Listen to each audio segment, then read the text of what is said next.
Hello friends, good morning. हमारे YouTube channel पर आप सभी का स्वागत है।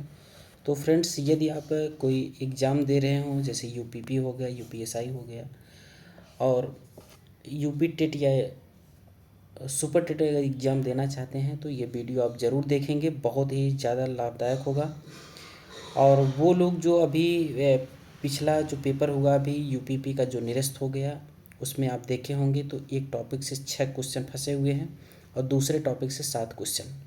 ठीक है, कंटेंट बेहतरीन है, संसाधन नहीं है, लेकिन कंटेंट नंबर 1 रहेगा।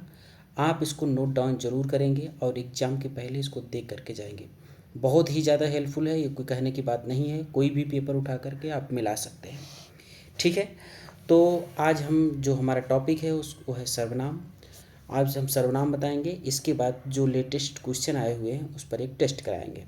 तो ठीक है, आइए सर्वनाम शुरू करते हैं, देखते हैं कि सर्वनाम कहते किसे हैं या सर्वनाम क्या होता है, उसके बारे में बात करेंगे।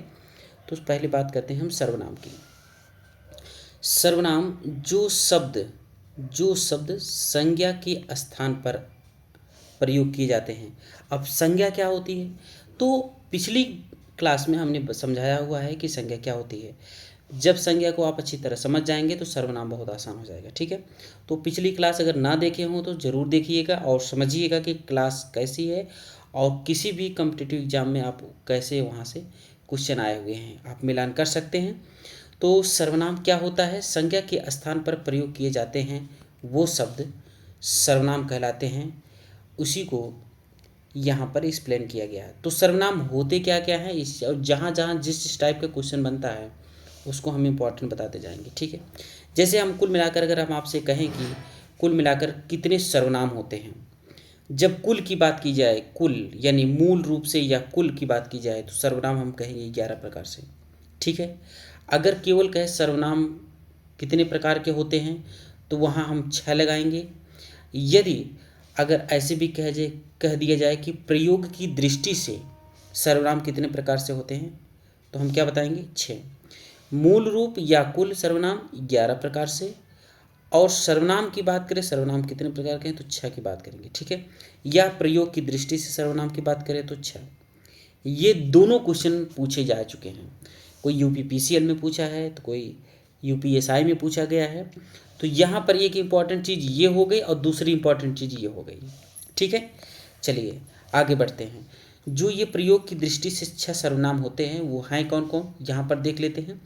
पहला है पुरुषवाचक सर्वनाम और दूसरा है निश्चयवाचक सर्वनाम, तीसरा अनिश्चयवाचक सर्वनाम, चौथा संबंधवाचक सर्वनाम, पांचवा प्रश्नवाचक सर्वनाम और छठवां जो है वो निजवाचक सर्वनाम। अब बात करेंगे पुरुषवाचक सर्वनाम की। तो पुरुषवाचक सर्वनाम में 3 होते हैं। क्या होता है, उत्तम पुरुष, मध्यम पुरुष और अन्य पुरुष। इसको हम यहाँ पर देखेंगे। आप देखेंगे हमने ये बताया कि पहला हम लेते हैं पुरुषवाचक सर्वनाम। पुरुषवाचक सर्वनाम में 3 भेद होते हैं। एक होता है जो 11 सर्वनाम यहाँ पर हैं, जो 11 सर्वनाम यहाँ पर है इसको आपको याद रखना है। इसी 11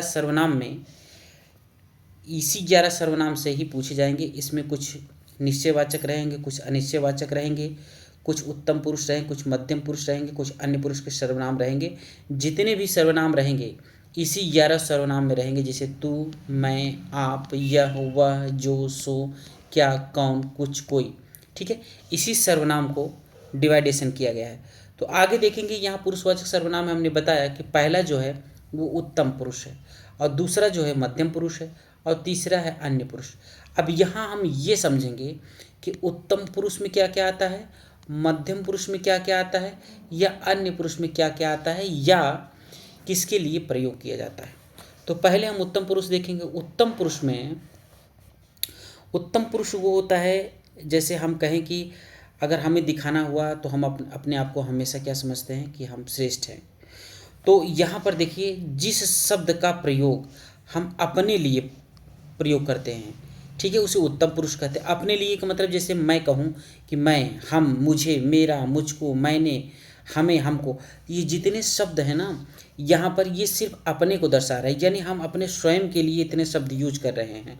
मैं, हम, मुझे, मेरा, मुझको, मैंने, हमें, हमको। तो तो ये जो है ये सर्वनाम में जो है ना ये उत्तम पुरुष में आते हैं, ठीक है। यानी हम अपने आप को क्या कहेंगे, उत्तम पुरुष। इस चीज़ को याद रखिएगा, जो शब्द हम जो अपने लिए यूज करते हैं वहाँ क्या होता है, उत्तम पुरुष होता है। जैसे उदाहरण की दृष्टि से देखेंगे, मैं जौनपुर जा रहा हूँ, यानी जौनपुर कौन जा रहा है, मैं। तो यहाँ पर उत्तम पुरुष जो हो जाएगा वो क्या हो जाएगा, मैं। हम प्रेम मंदिर देखने जाएंगे, यानी यहाँ जो हम लिखा गया है ये उत्तम पुरुष सर्वनाम है, ठीक है। अब आगे बढ़ते हैं मध्यम पुरुष की तरफ। तो मध्यम पुरुष में क्या है, मध्यम पुरुष में जिस सर्वनाम शब्दों का प्रयोग बोलने वाला, यानी जो बोलने वाला होता है वो सुनने वालों के लिए प्रयोग करता है। जैसे हम बोलेंगे तो सुनने वाला कौन रहेगा, आप। तो वही जो आप है ना यही मध्यम पुरुष है। जैसे कहें कि हम किसी को कहें कि तू चाकू लेके आ, तो चाकू तू शब्द जिसके लिए हमने बोला, ये शब्द जो तू है यही जो है मध्यम पुरुष है। जैसे तुम पढ़ रहे हो, तो तुम जो है वो मध्यम पुरुष का है। आप, तुझे, तुझको, आपको और आपके आदि शब्द जो है वो मध्यम पुरुष के अंतर्गत आते हैं। उदाहरण देख लेते हैं, आप क्या कर रहे हो, तो इसमें जो आप है ये क्या है, ये मध्यम पुरुष है, ठीक है। ये मध्यम पुरुष जो है ये सर्वनाम है। अब यहाँ पर देखेंगे ये सर्वनाम जो लिखा गया है, तुझको क्या चाहिए, तुमको, सॉरी तुमको, ये तुमको जो है ना ये मध्यम पुरुष सर्वनाम है, ठीक है। आगे बढ़ते हैं, आगे देखते हैं अन्य पुरुष। अन्य पुरुष में क्या क्या आता है, अन्य पुरुष का शब्द से ऐसा लग रहा है कि ना हम अपने बारे में बात करेंगे ना हम आपके बारे में बात करेंगे। यहाँ किसी अन्य की बात हो रही है, यानी किसी अन्य की बात होगी, ठीक है। जैसे यहाँ लिखा गया है, जिन सर्वनाम शब्दों का संबंध वक्ता, यानी जैसे हम कहने वाले हैं, और श्रोता जो सुन रहा है से ना हो करके किसी अन्य से हो, उन्हें अन्य पुरुष कहते हैं। यानी किसी और की जब बात करते हैं तब, जैसे यह, वह, ये और वे आदि, ठीक है। जैसे वह जा रहा है, वह का मतलब कौन, वह मतलब अन्य पुरुष, न हम न आप, कोई तीसरा जा रहा है, ठीक है। ये कौन है, तो ये जो है ये न हम हैं न आप हैं, तो ये क्या है, ये अन्य पुरुष के अंतर्गत आएगा, ठीक है। तो इसको आपको याद रखना है, यह, वह, ये, वे आदि शब्द जो हैं वो अन्य जो है अन्य पुरुष के अंतर्गत आएगा, यानी वो सर्वनाम जो होगा वो अन्य पुरुष कहा जाएगा, ठीक है। जैसे क्या, वह क्या कर रहा है, तो जी ये जो ये वह है ये सर्वनाम जो है अन्य पुरुष के अंतर्गत आएगा, ठीक है। आगे बढ़ते हैं, तो हमने जो बताया था सर्वनाम 6 प्रकार के होते, पहला सर्वनाम खत्म हो गया। अब दूसरे की बात करेंगे, दूसरा है निश्चयवाचक सर्वनाम, यानी जिसमें निश्चय, निश्चितता की बात करें। तो आइए देख लेते हैं इसको। ऐसे सर्वनाम शब्द, ऐसे सर्वनाम शब्द, कौन से सर्वनाम शब्द, जो संज्ञा के स्थान पर प्रयोग किए जा रहे हैं।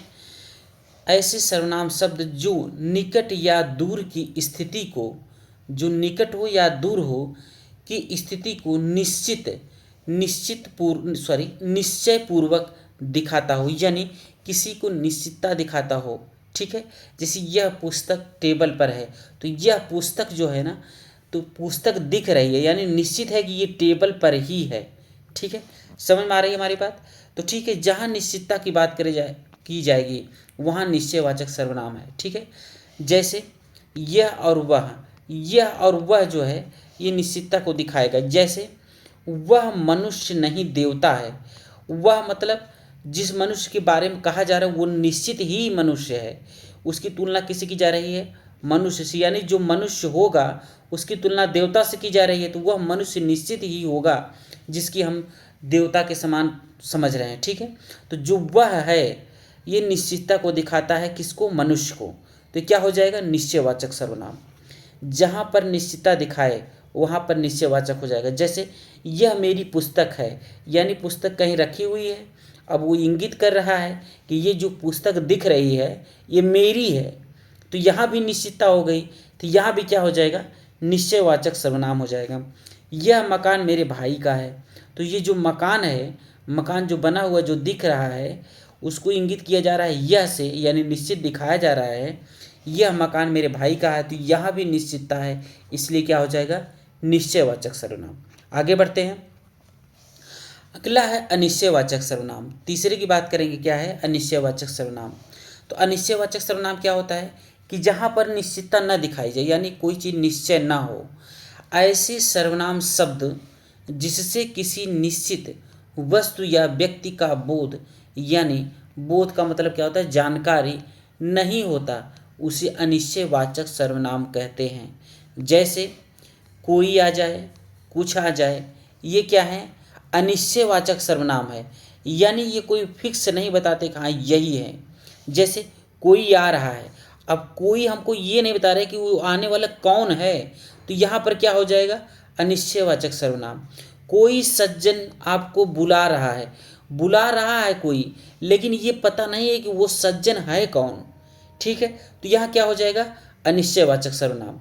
अब यहाँ देखिए, कुछ खाने को दो, अब खाने के लिए ये नहीं कहा कि मुझे पूड़ी दो या सब्जी दो या पनीर दो, लेकिन वो कहा कुछ भी दो, तो कुछ खाने के लिए देखिए यहाँ अनिश्चयवाचक सर्वनाम, मतलब जो भी हो आपके पास उसको दे दीजिए, तो यहाँ भी क्या हो जाएगा, अनिश्चयवाचक सर्वनाम।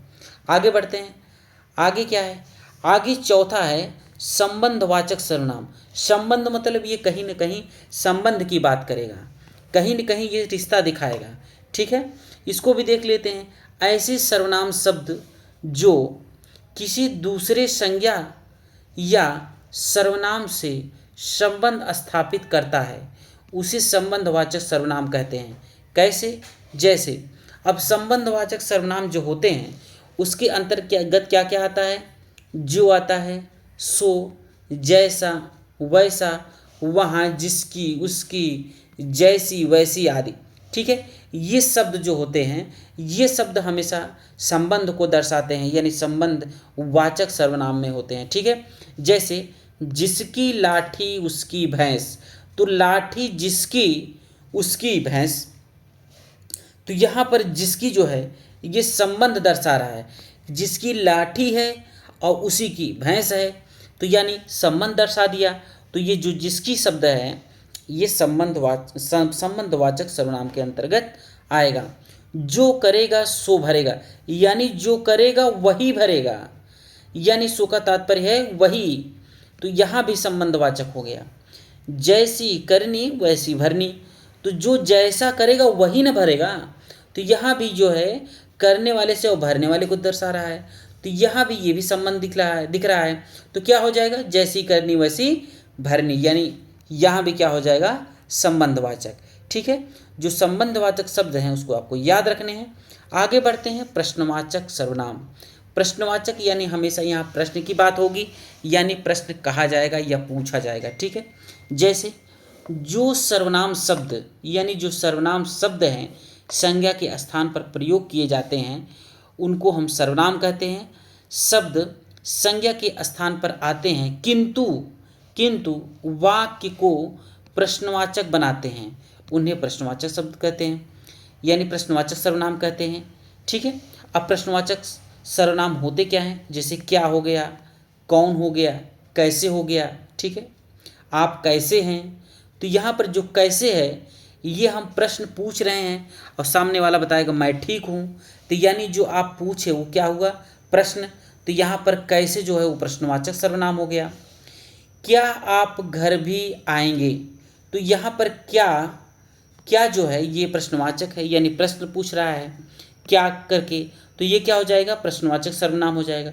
कौन खेल रहा है, यानी प्रश्न पूछ रहा है कि खेल कौन रहा है, भाई खेल कौन रहा है, वो भी कौन खेल रहा है, यानी यहाँ भी प्रश्न पूछा जा रहा है।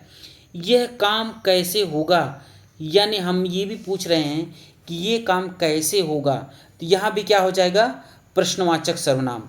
आगे देखते हैं, आगे क्या है, निजवाचक सर्वनाम। निजवाचक सर्वनाम का मतलब क्या है कि निज मतलब स्वयं को, जो हम स्वयं के लिए यूज करते हैं, ठीक है, इसको भी देखते हैं। जैसे ऐसे सर्वनामिक शब्द जिसका प्रयोग स्वयं के लिए किया जाता है उसे निजवाचक सर्वनाम कहते हैं, ठीक है।